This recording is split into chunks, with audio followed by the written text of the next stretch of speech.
Well, welcome to the Pulse of Spokane. Kent Adams here. I hope you're having a great day today. Weather's a little better. I think we've got a little more sunshine outside and so forth. And I got a friend of mine here, and we're going to talk about some very important things that really affect all of us in this town. Every single one, no matter your color, your religious background, your Democrat, Republican, or whatever, it affects us all. And perhaps most importantly, those we love the most and our kids, right after this.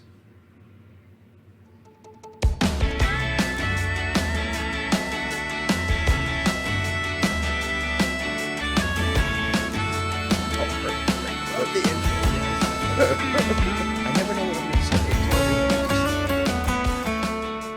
If I'm Hi, this is Larry Myers. Normally at River Ridge Hardware, here at Peter's Hardware, where I've been blessed to be able to buy it. Initially started in 1934 by Bill Peters, and I was blessed to be able to purchase that from the Peters family.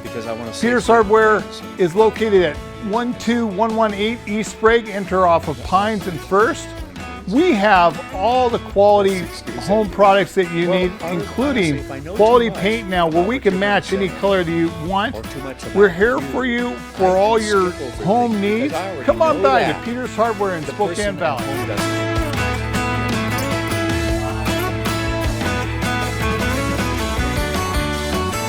Well, one of the things I get to do every so often, because I do get to host the Pulse of Spokane once in a while, my staff lets me do that, is I get to have friends come in. And I'm pleased to have Phil Tyler here today.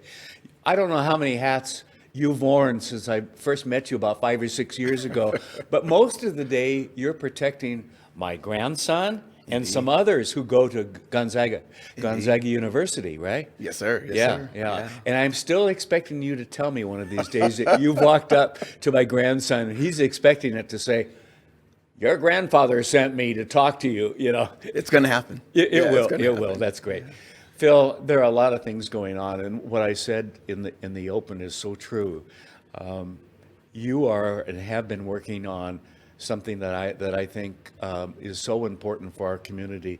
It's been said nationally, it's been said statewide, and we need to recognize it here in Spokane, and that is that we've been going through really tough times. Mm-hmm. We both know people who are depressed, who feel like they're not part of it. They're working from home, some of them trying to take care of their kids at the same time they're trying to get the job done and so forth, especially women. They've really been hit with this double duty of having to watch kids and so forth. But you have a proposal that you're lobbying, if you will. Yes, sir. And I say that in a good way, to get the city council and the mayor to declare. Tell us about that. Yeah. So as you alluded to, we've been struggling with this mental health crisis. Yes. Right. And it's not simply predicated on the pandemic, because this existed prior to the pandemic. Yes. The pandemic has just exploded it, magnified it. Yes. And I think it's important for us as citizens, as fathers, grandfathers, husbands, wives, to have our elected officials acknowledge that, put their political capital on the line and say, yes, right, I believe this mental health crisis is real in Spokane. And what I'm petitioning for is for them to pass a resolution on council. Okay. A nonpartisan resolution, bringing in our mayor and our council on this. And that's the first stop. Because this obligation is to declare what's going on. Just to put your skin in the we game. all know put it. the obvious, right? Yeah. And this obligation that I believe falls on our elected officials is not simply a municipal obligation; it's a moral obligation. Yes. For the sake of our kids, our city, our community.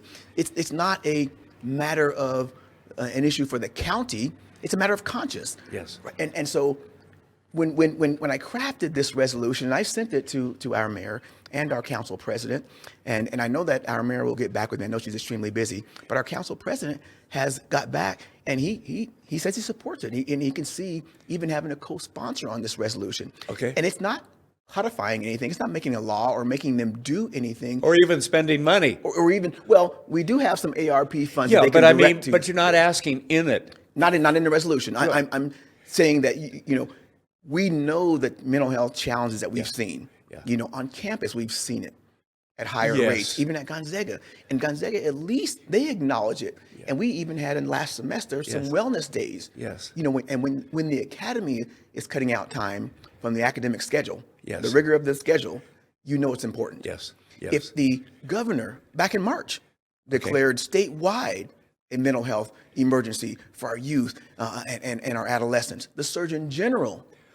has declared it. He testified just yesterday before the Finance Committee on the crisis. Why wouldn't our city council And if nothing join us else, in doing that? even if dollars aren't put toward it, and they will be, we know that, whether it's public and or private dollars, to talk about it is important, to acknowledge it, because you know it and I know it and everybody I talk to, but we don't talk about it sometimes. Yeah. And we need, and I know of your history with the suicide in the family and those kinds of things, and we've talked about that several times. But suicide rates are up, especially for youth and so forth. All of that now, everything is heightened. Everything is up, And right? we need to be talking about that, because Yes. there are people in my lives that I know are very depressed. Yes. Okay, and I know people, and so forth. We got to help that. There was a study, a survey they conducted. This was last year with high school students. Yes. 9th through 12th grade. 57% of them felt depression or anxiety. Yes. Several days. Yes. Several days. If we look at the data from February to, I think it's March of 2020, the admittance to the youth psychiatric wards in our hospital around the nation were up 51%. This is an issue, and I think if our elected officials can't get behind this, right? Shame on them. Shame on them. Yeah. First of all, yes, they set a legislative agenda annually. There are some pieces of legislation going through the House in Olympia right now that we'd love them to get behind. The point of it is I wore this shirt. I don't know if you can see it, but it's a wonderful print. First of all, by a gentleman by the name of Jeffrey Vergay. He's a Native American artist. And this is so apropos. This is Godzilla. Okay. Mental health in Spokane is like Godzilla marauding through our town, damaging and destroying everything in its past. Families, our downtown area, our law enforcement, our students at K through 12, higher education, relationships, employment. Absolutely. It affects everything. So it's incumbent, in my opinion, that our council acknowledge this through a resolution. Again, we've seen resolutions from our council on climate change. We've seen resolutions from our council on human trafficking, which is horrible in our community. We don't want to take away from those. Nothing's taken away from this. Come on, folks. Yes. What is slapping us in the face here? Every single one of us knows somebody in our family, in our neighborhood, and so forth. 60%.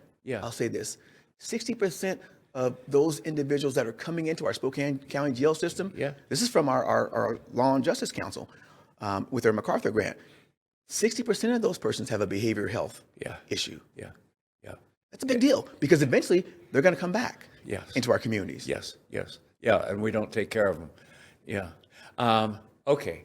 What did I ask you about before we started today that you haven't done for us yet? And that was to be a host on a program, right? Yes, sir. Yes, sir. You did. I'm going to ask you, as we record this, this is an issue that's important. Would you take that on for the next few months and come in at least once a month and bring people in and talk about that?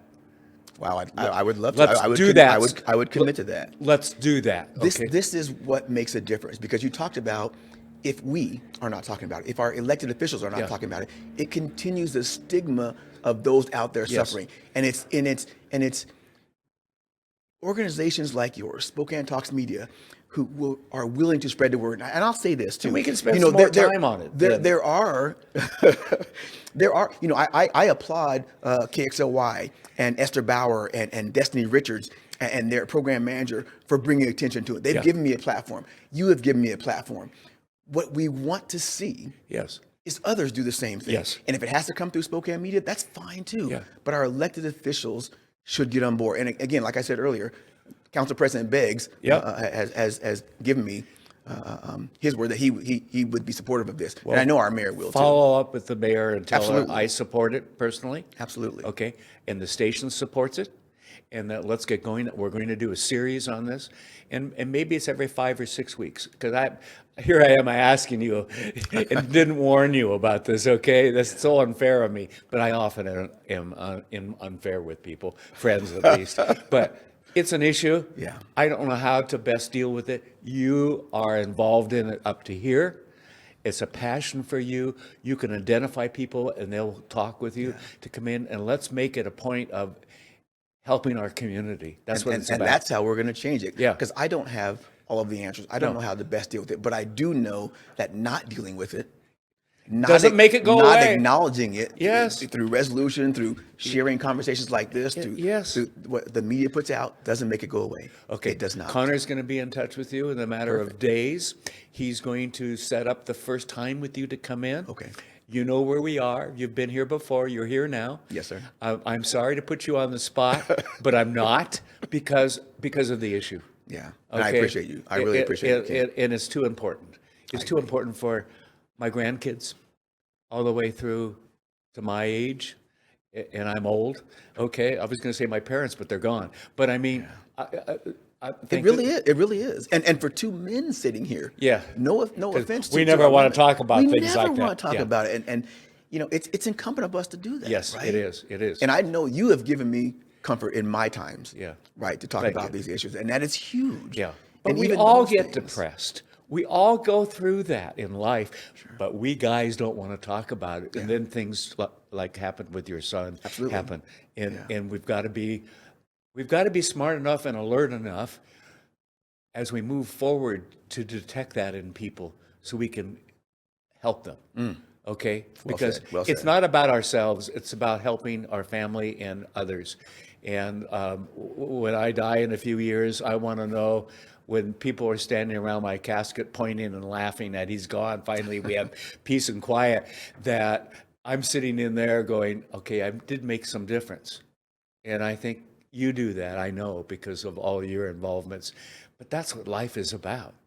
You know, it's about my kids. Now it's about my grandkids. Yeah. Okay? Yeah. Yeah. And for our city, it's about all of the kids. Absolutely. All of this. Absolutely. So I don't believe, or I want to believe that our council would be supportive of I this. think so. Our I think mayor so, too. would. And my next step is our commissioners. You know, I have a relationship with Al and Mary, and I know that they would be tell on them I board. support it too. I shall. Okay. Yeah. That may just not work for you. And perhaps your listeners who are listening to this program will tell them the same thing. Let's call for that.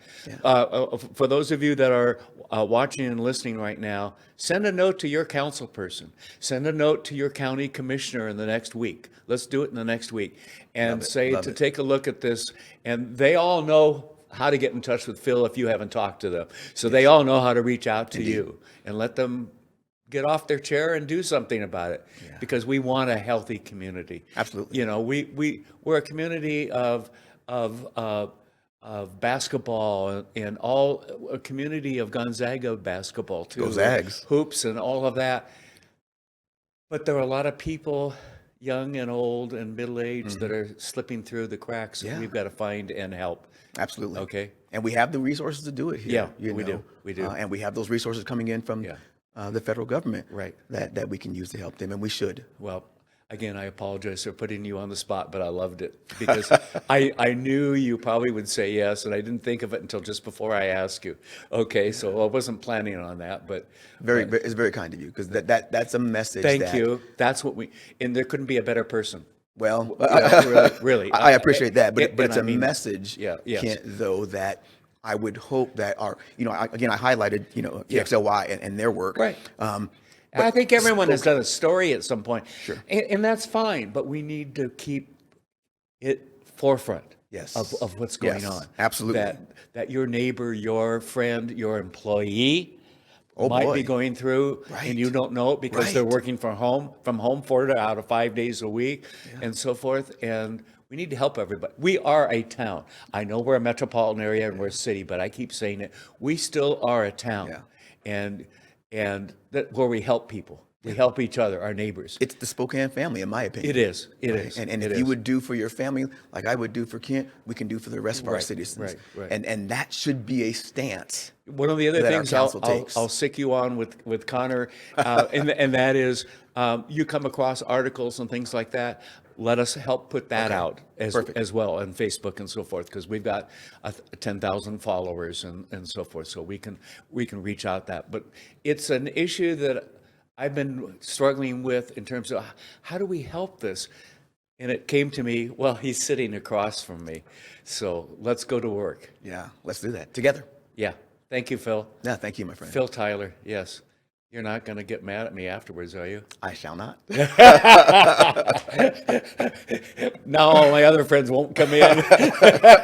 Anyways, thank you for watching. Write the city council, send an email. It's easy to do. All their emails are up on the website. And sign our petition. Sign the petition and so forth. Where do they do that? Yeah, they can. I've posted online. Okay. Both on my Twitter profile, on Facebook. There's many shares on Facebook. Okay. Yeah, just if they would sign on, if they would share it. We'll and share get it. this. We'll share it from here, and you can go to our Facebook site and so forth. So, okay. Yeah. Poor Connor's going in there trying to write all this down in the other room. Thank you, Phil. Thank you, my friend. Good to see you. Good to see you too. I see what you're watching. You're reaching over to watch the next program right now. Don't do that, okay? See you next time.